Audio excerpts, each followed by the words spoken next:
All right, so we are diving deep into Noah's Ark this time. Yeah. And you have really given us a lot to work with here. A Bible study guide and teacher notes, even a coloring book page. Well, it's a story that, I don't know, it just seems to resonate across generations. Yes, it really does. Yeah. Our mission, if you will, is to unpack not just those main facts that everyone knows, Right. but also some of the little details, the thought-provoking stuff. Yeah. And this story starts off with a very kind of intense look at humanity. Yeah, it does. The Bible study guide quotes Genesis 6:5, saying that every intention of the thoughts of man's heart was only evil continually. That's pretty heavy stuff, and it really makes you think about what we see happening in the world today. Wow, yeah. And do we see those similar patterns of evil playing out? Is there a sense that things have just spiraled out of control to a point where, drastic intervention is necessary? And that makes you think, well, why this judgment? Why the flood? Right. But the expert notes point out that Genesis 6:11 Right. specifically focuses on violence. It says the earth was filled with violence. And if you look back at the stories that come before the flood, we do see this escalating pattern of sin. Right. We have the murder of Abel by his own brother Cain, and then we have Lamech, who boasts about killing a young man. Right. So it's almost as if violence is becoming more and more ingrained in human nature. So it's not just a random act then, but it's almost like a reaction to this pattern of violence. Exactly. It raises the question, when is enough enough? Right. When does intervention become necessary to stop this cycle? And that brings us to one of the most interesting parts of this story to me, and that's God's reaction. Right. Genesis 6:6 says that God was grieved, even to his heart. Yeah. Now, that's not something you typically associate with a deity who's about to unleash a world-ending flood. Right. And I think that's what is so powerful about it, is that it challenges our assumptions about God's character. This isn't some cold and detached being. Yeah. The Hebrew word used here, naim, suggests this deep sorrow, even regret. It's like watching a loved one making really self-destructive choices, and you just feel this pain, this immense pain, and this wish that you could intervene. So he's emotionally invested. It's not just a rule enforcer, which makes the decision even more complex. Absolutely. But then in all this darkness and evil, we have Noah, Yes. who stands out. Genesis 6:9 says that he walked with God. Right? And it made me think about Enoch from an earlier story, Yes. who also walked with God. It's an interesting connection, isn't it? Because Enoch was taken from the earth without experiencing death, and Noah is spared from the flood. Right. So it seems like this close relationship with God leads to a different fate for both of them. It really does. And it makes you think about how our choices, especially when we're surrounded by so many bad ones, how those choices can impact our destiny. And then, of course, we have the ark itself. Yes, the ark. And the sources give us some wild comparisons for size. Yeah, they do. 450 feet long? I mean, that's longer than a football field. That's huge. Try to even imagine building something like that with the tools they would have had back then. Right. It just boggles the mind. The sources also mentioned that it had a capacity of over 500 livestock train cars. I can only imagine. So trying to wrangle all those animals, I bet Noah wished that he had invented spreadsheets. Oh, I bet. But beyond the size, the expert notes point out something about the design of the ark that's important to note. It wasn't built for speed or maneuverability. Right. This was basically a floating survival bunker, built for stability above all else. It's the difference between a sleek yacht and a sturdy lifeboat. Right, exactly. Yeah. And when you think about those 3 decks and the ventilation at the top, Right. it shows just how much planning went into keeping the passengers, both human and animal, alive. Now, here's a detail that I never really considered before. Genesis 7:2 says there were 7 pairs of clean animals taken on board, not just 2. That's right. And this ties back to that concept of sacrifice that we saw with Cain and Abel earlier. Okay. Bringing extra clean animals suggests that they would be needed for rituals and for reestablishing that connection with God after the flood. So they were bringing a piece of their faith with them, ready to rebuild after everything was cleansed. Yeah, that's a good way to put it. But one thing that really sets the biblical flood story apart from other ancient flood myths is the moment when God shuts the door of the ark. Yeah, it's a powerful image of divine control, isn't it? It is? In other versions of this story, it's often the human hero who shuts the door, but here it's God who seals their fate. He's drawing that clear line then Exactly. between those who are saved and those who are not. And then comes the flood itself. Right. And it's described with this incredibly vivid imagery. The Bible speaks of the windows of the heavens opening and the fountains of the great deep bursting forth. It's language that evokes this ancient view of the cosmos, but it also could have some real-world connections as well. Yeah. Those windows of the heavens could refer to, torrential rainfall. And then the fountains of the great deep. Maybe that's massive seismic activity that's releasing these subterranean waters. So either way, it creates this picture of a world completely overwhelmed by water. After over a year on this ark, the waters finally recede. Right. And what's the first thing Noah does? What's the first thing he does? He builds an altar, Yes. according to Genesis 8:20. It's such a significant act because it's not this relief or a scramble to rebuild. It's an immediate act of worship and offering gratitude for being spared. And the type of offering that's mentioned here, Ola, is a whole burnt offering, signifying this complete dedication to God. Wow. It's different from the tribute-like offerings of Cain and Abel. This is about surrender, about gratitude. He's saying, I'm alive because of you, so here's everything. Yeah, exactly. But then comes this really chilling twist. Genesis 8:21 says that even after this flood, God sees that man's heart is still prone to evil. It kind of throws a wrench in things because it makes you wonder, did the flood really do anything if people are still going to make the same bad choices? It's a big question that the story raises, isn't it? It is. What does this new beginning really mean if humanity's carrying all the same baggage? Right. Did the flood really accomplish anything if people just go back to their old ways? It's a tough thing to think about. Yeah. But it forces us to confront that idea that maybe external events, Right. even cataclysmic ones like this, aren't enough to change us. Exactly. It really suggests that real transformation has to come from within. Right. It has to come from a change of heart. So maybe the flood story isn't just about this past event, but it's about this ongoing struggle that we all face Yeah. to overcome our own nature and to choose a different path. It's a mirror reflecting our own capacity for good and evil. Yeah. And it challenges us to look inward and ask ourselves, what choices are we making? Wow. Are we contributing to the cycle of violence and destruction, or are we working towards something better? And those are huge questions, but incredibly relevant to our world today, wouldn't you say? Absolutely. Because we're still facing many of the same challenges that led up to the flood. Violence, greed, injustice, this disregard for the sanctity of life.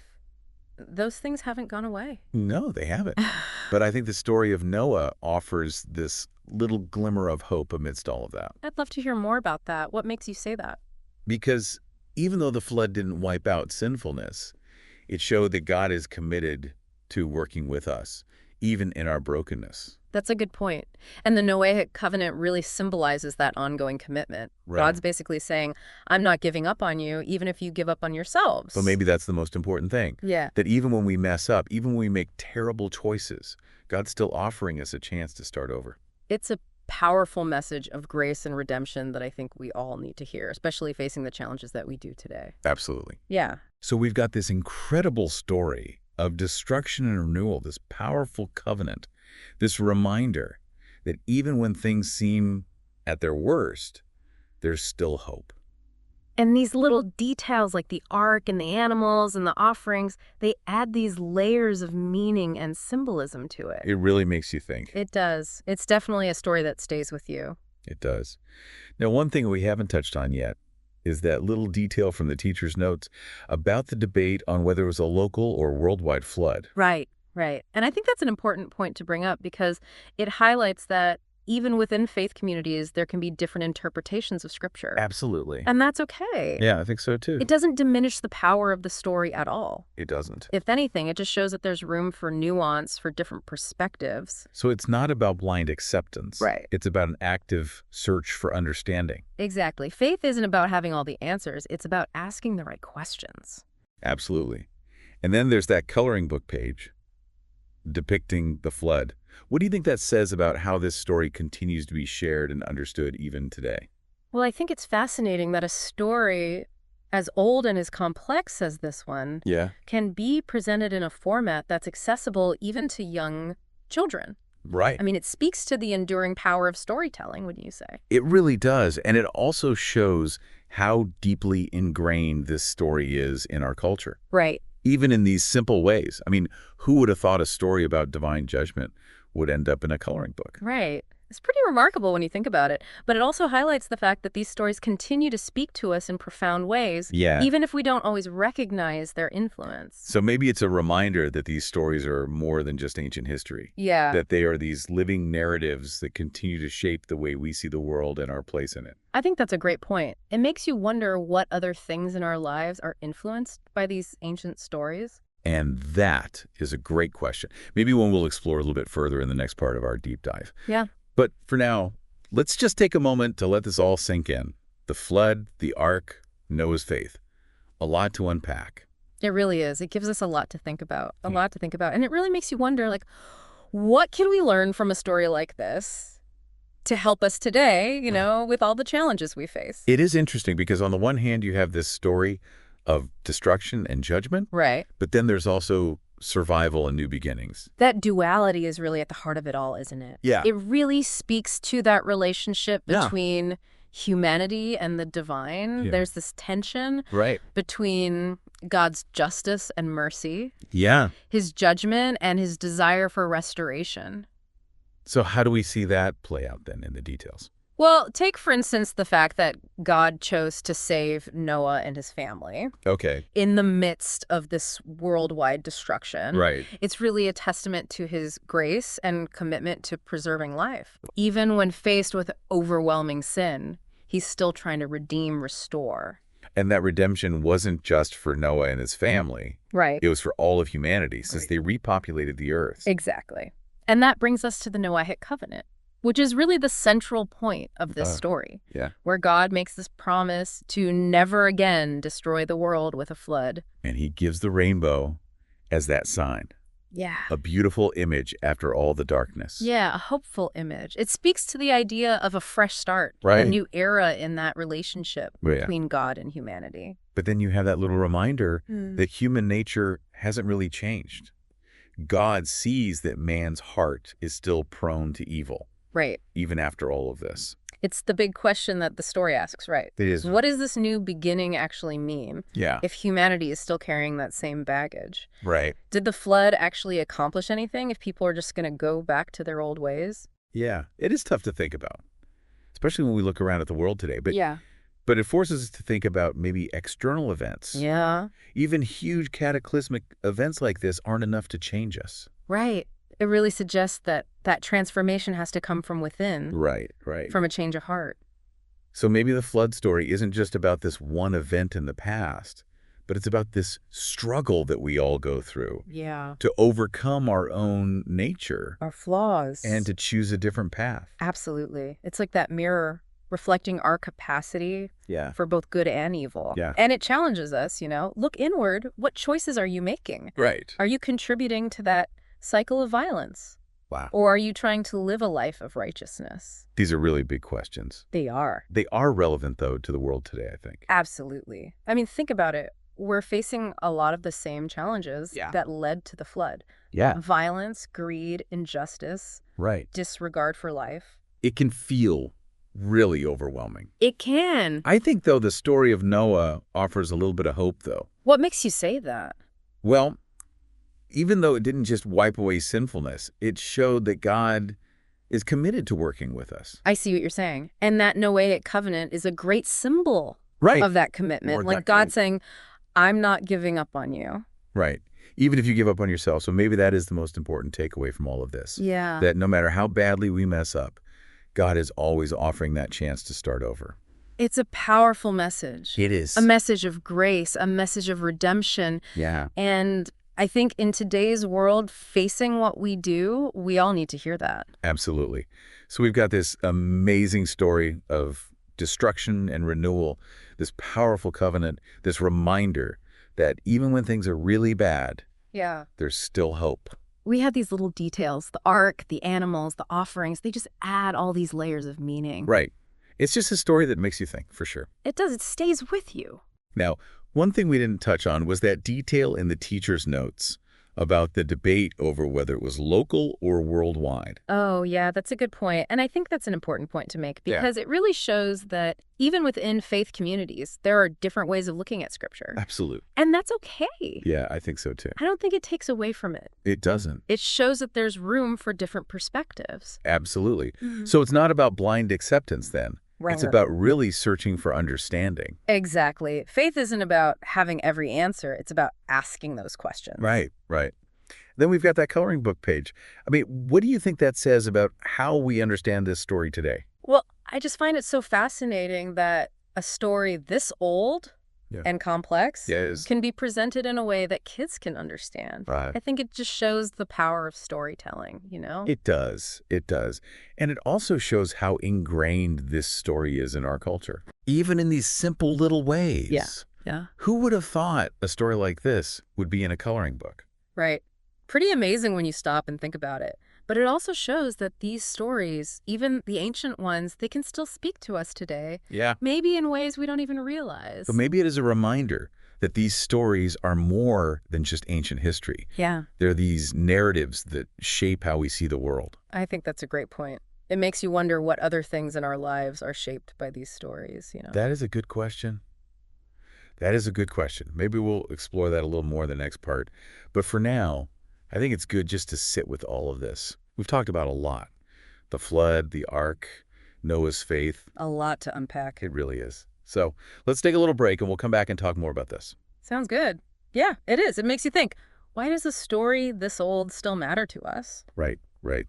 Well, I think for our listener today, there are a few important takeaways here. First, it's a real reminder of what can happen when we let selfishness and violence take over. Yeah. It's like a warning, right? To look at ourselves and say, what am I doing? Am I making things better or worse? So it's not just a story about a flood then. It's about good and evil in us. Exactly. And that brings us to the second takeaway, hope. Okay. Even in the darkest times, even when it seems like there's no chance, Right. the story of Noah shows us God's commitment to starting over. Yeah. That covenant, the rainbow, they give us hope, even today. It really does feel like no matter how bad things get, we can always have another chance. Exactly. And one more thing for our listener to think about. We touched on it earlier, but it's worth repeating. There are many ways to understand this story. Right. Different interpretations. And that's a good thing. It means we should think about it carefully. So it's okay to question, to think for ourselves, Yeah. not just take one answer as the truth. That's the whole point. Faith isn't about blindly believing, it's about searching for the truth. Now, we talked about the ark, the covenant, but there's that one detail I want to come back to. The offerings. Oh, right, right. The difference between what Cain and Abel did Yes. and what Noah did Yeah. after the flood, it seemed like that was important. It is. It shows how our relationship with God, how we understand him, it changes. Oh. With Cain and Abel, it felt like a business deal. Yeah. Like they were trying to get something. Right. But Noah, that whole burnt offering, that was pure devotion. Yeah, yeah. It was like he was just so grateful. Exactly. He knew he owed everything to God. It's like saying thank you for a gift, Yes. not trying to earn it. And that's the power of grace, When we experience that kind of love, it changes everything. It makes you think about all the stuff we worry about, all the things we try to hold on to. Right? Maybe letting go, trusting in something bigger Yeah. is how we find peace. It's a powerful idea, and it fits perfectly with Noah's story. It does. Yeah. He had to let go of everything and just believe that things would be okay. He did. We've talked about so much in this deep dive. Sin, judgment, mercy, hope.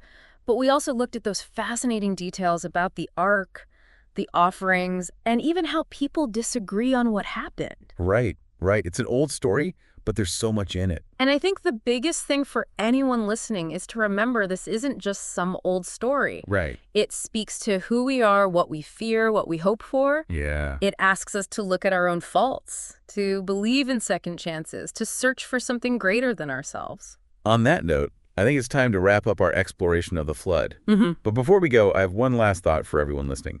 We've been talking about this as history, Right. but what if we think about it differently? What if the flood is like a metaphor? Oh, interesting. How do you mean? Well, what if it represents the tough times we all go through in life? I see. Like when everything feels like it's falling apart. Exactly. Mm. And just like Noah had to survive those waters and start again, we also have to get through the storms in our lives and come out stronger. We got to hold on to that hope. It's a beautiful way to look at it. And remember, just like God was with Noah, he's with us too. Absolutely. So on that note, I think we'll leave everyone to think a little deeper about the flood. Yeah, good idea. Thanks for joining us on this deep dive. Until next time, keep exploring, keep asking questions, and keep searching for the truth. It's been a pleasure. Goodbye.